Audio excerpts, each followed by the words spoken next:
Hello world, Shelly here, and it's time for another episode of Foundation Fest. And today I'm checking out from CoverGirl the, what is this called? Clean Fresh Blurring Skin Tint SPF 30. It took me forever to be able to get these in my shade.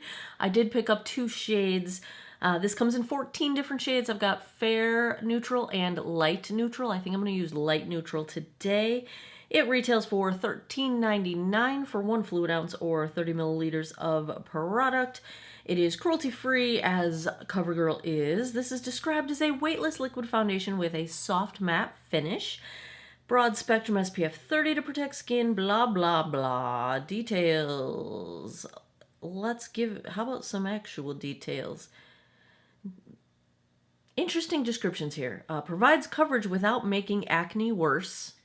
I've just never seen it described that way. Fades the appearance of post-acne marks. Non-comedogenic, does not clog pores. Dermatologically tested. Leaping Bunny approved. 2% niacinamide. Oh my God, can we not put niacinamide in everything? Does it have to be everywhere? Does it have to be in everything? Can we not put it in everything? I know it's trendy. Yada, yada, yada. Licorice root extract. I do like that. Extract that softens the skin, brightens dark spots. That's what I meant to say. Like, where's the words? Where's the words? Bamboo extract to absorb extra oil. That makes me nervous. I'm a dry-skinned girly that has basically 0 oil production on my face. No parabens, no sulfates, no phthalates, no mineral oil.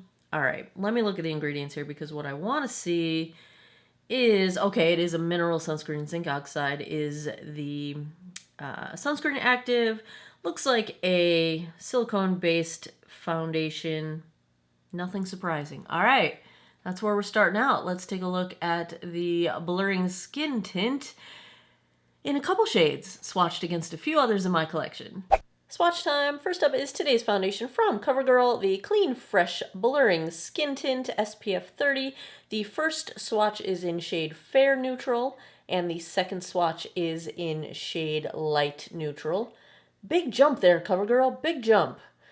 Then the third swatch is Estee Lauder Double Wear Stay in Place in 1C1 Cool Bone. Fourth is MAC Studio Sculpt in NW15. And last, I've got from Wet n Wild the Tinted Hydrator in Fair. I've already cleansed, moisturized, and sunscreened this 50-year-old face. Yes, I do put sunscreen on underneath products, even if my coverage product has sunscreen in it, because I rarely put enough of a coverage product on my face to get the stated SPF that the sunscreen should have, because I want to control the coverage based on how it looks, not how much sunscreen I should have on my face. So I do have sunscreen on already underneath this. I will go in on one half of my face with a sponge. Boo!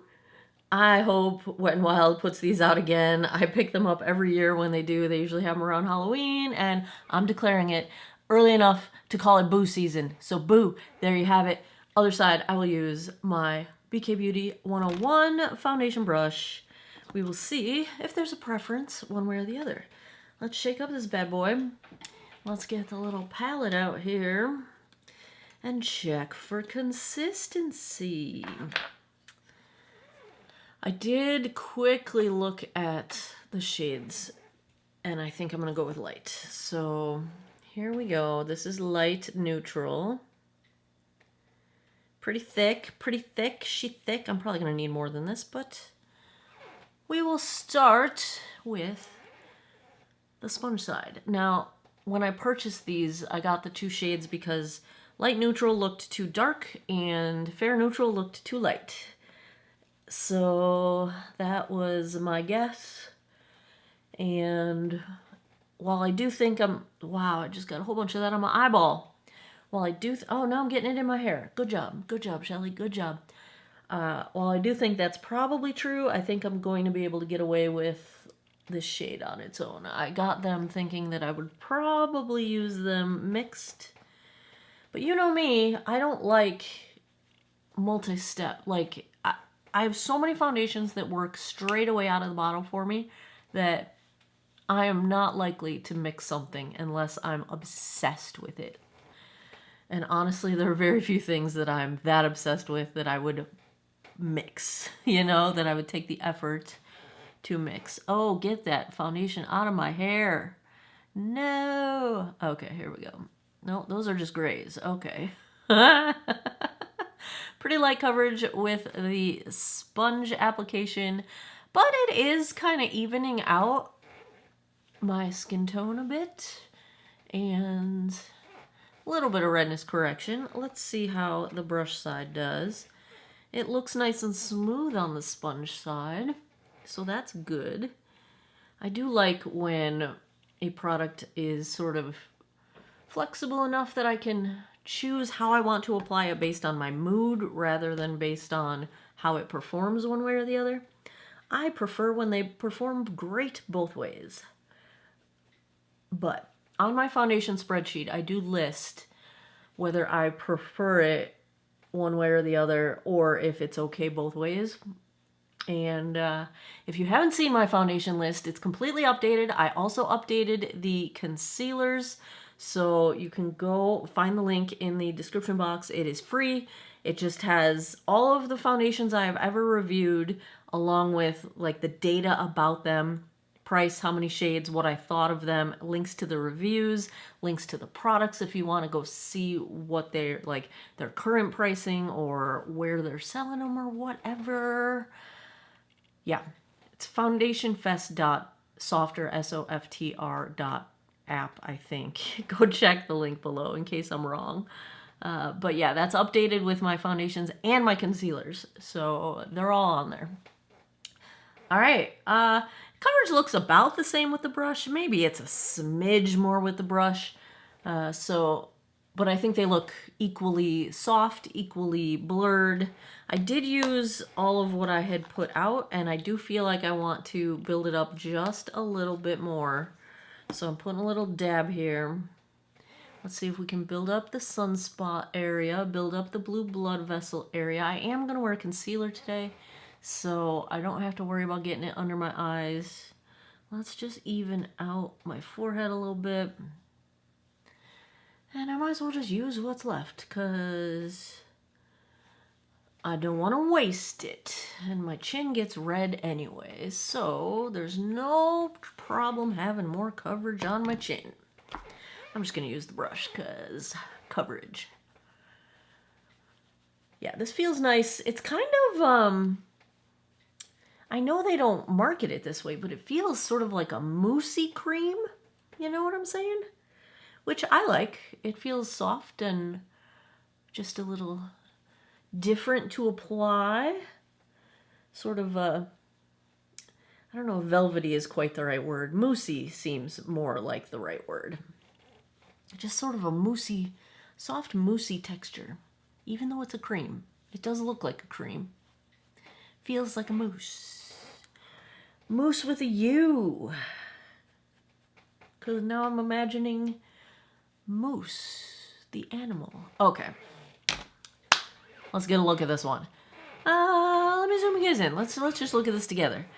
I would not suggest building up on the nose as I did, because it is a little heavy looking now on my nose where it was not before I built it up. So yeah, the buildup actually looks a little heavy, so I kind of regret building up. I'm dabbing it out with my brush now to see if I can kind of blur it out a little bit more. This might be a one and done kind of a situation. You might apply and get what you want on there in the first go, because it does look a little heavy where I layered it.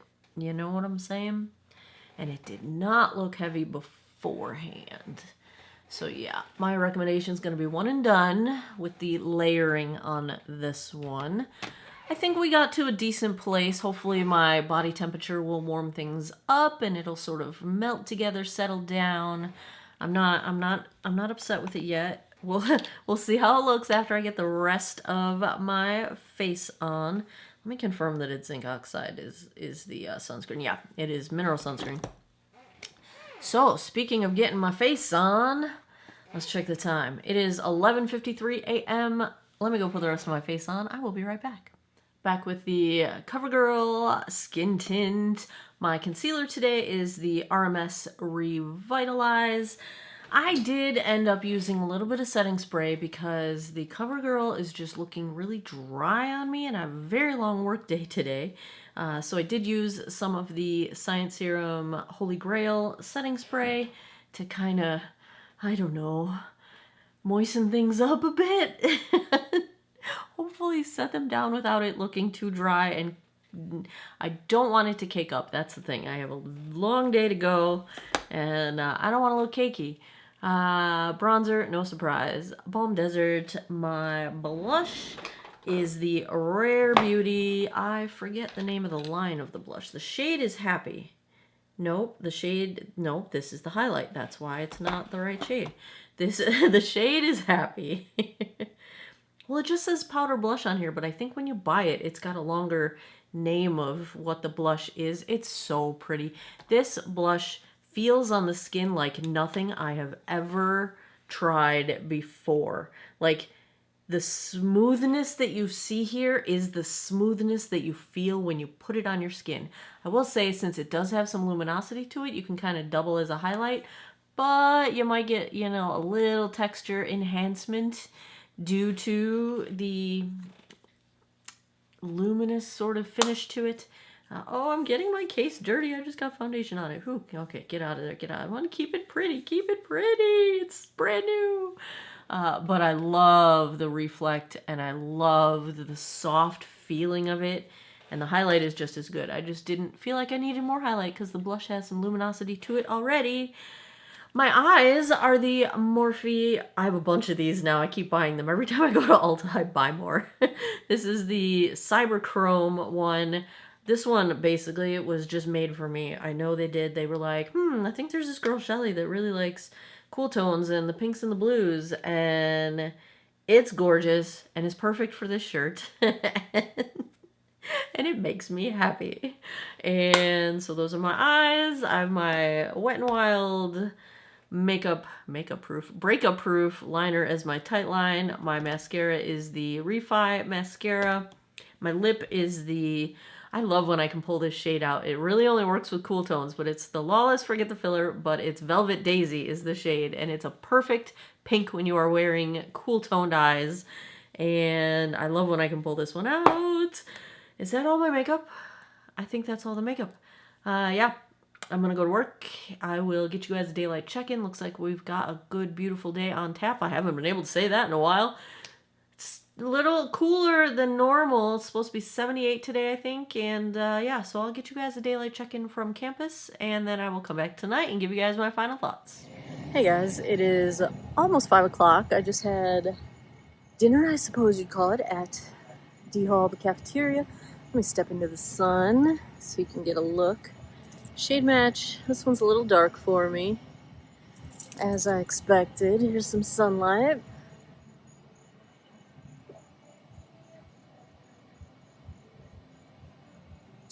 I have not gotten a good look at this yet myself, so it looks like it's holding up. Feels a little dry. See, my drag lines are starting, but that's where we're at 5 o'clock. I'll be back tonight. We'll wrap this one up. 10:56 p.m. I think that puts us around approaching the 12-hour mark. I kind of can't remember what time we started this. Let's take a look at how the CoverGirl Blurring Skin Tint held up. I mentioned earlier that it seemed like it was a little bit drying, but I will say it looks drier than it feels, if that makes sense, because I literally made it all the way to almost going to bed. Like, I went to my bedroom to go to bed and forgot I was wearing makeup, and that means I'm not uncomfortable because I wasn't thinking about it. So it doesn't feel very drying, maybe just a teeny tiny bit, but generally speaking, I think it looks a little more dry than it feels. Now, it is breaking apart on my motion lines. So, hello, Ziva. You know, like, I've got my little Meredith Grey wrinkle, my smile lines, like a little wrinkle I have down here at my chin. And it is sort of breaking apart on those movement lines, which that tends to happen to me with matte foundations when it's just dry and there's nothing, you know, keeping it moisture bound together. You know what I'm saying? So It is a little bit dry on me. Doesn't feel uncomfortable. It's not settling into any lines really. And when I'm looking at my blush, for example, it all stayed put like almost exceptionally well. Like it almost looks exactly how it did when I first applied it. So everything has stayed in place. You know, nothing's moving around. I did start breaking down a little bit on my chin, but that's very normal for foundations to break down first there on me. And considering where we are at the point of the day, that seems pretty good. Let's zoom in so you guys can see what I'm seeing. I'm quite surprised my nose even looks pretty good at this point. I did blow my nose one time, so I am missing a little bit of product around my nostrils, but ignore that because I did blow my nose. But as you see, you know, a little bit of redness and I don't want to say caking up, but sort of breaking apart on my chin. But other than that, it's really looking quite pretty good at this point in the evening. It stayed put. It doesn't move, hasn't moved around. Like, that's pretty impressive. Like at a conversational distance, I think I still look fine. Up close, you can tell where it's sort of broken apart and you know, a little bit degraded at this point, but it's been, I'd say, a pretty graceful degradation, and it hasn't degraded very much. So is this the most suitable thing for dry and maturing skin? It's a little bit drying, you know, just a smidge. It's, you know, I don't think it's accentuating my lines. I'm going to say it's not accentuating my lines except for late in the day as it's starting to break apart along my smile lines, for example. And, you know, just my deeper forehead lines are a little bit visible, but not anything exceptionally noticeable. So if I had to give a grade to the CoverGirl Clean Fresh Blurring Skin Tint, I'm going to go A-. I was on the fence, B+, A-, but I feel like it was pretty easy to wear, pretty easy to get this coverage for a matte finish that still manages to work for dry skin. I think that's pretty notable. Reasonable price. I like the mineral sunscreen. I'm gonna go A-. I'm gonna give it that little zhuzh, that little benefit of the doubt to get us up into the A range. I will wear it again. And that is pretty much the determining factor right there. There you have it. Another episode of Foundation Fest is in the books. If you like foundation reviews, if you had fun with this one, give me a thumbs up down below. Let me know in the comments. What would you like to see next? I buy stuff all the time. The more requests I get for a certain thing, I keep a little like spreadsheet with check marks, and the more requests I get for certain things, the more likely I am to buy it as soon as possible. So yeah, let me know what you would like to see, whether that's foundation or anything else. Let me know down below in the comments. Have you tried this one? I would also like to know that. If you have, and you have an opinion of it, put it down below and include, you know, are you dry, normal, combo, oily? What are ya? And let us know. The more information we have, the better. As always, thanks a lot for taking some time out of your day to geek out over makeup with me. I appreciate your time, and I hope you guys all have an awesome day or night wherever you are in the world. Take care of each other. Bye-bye.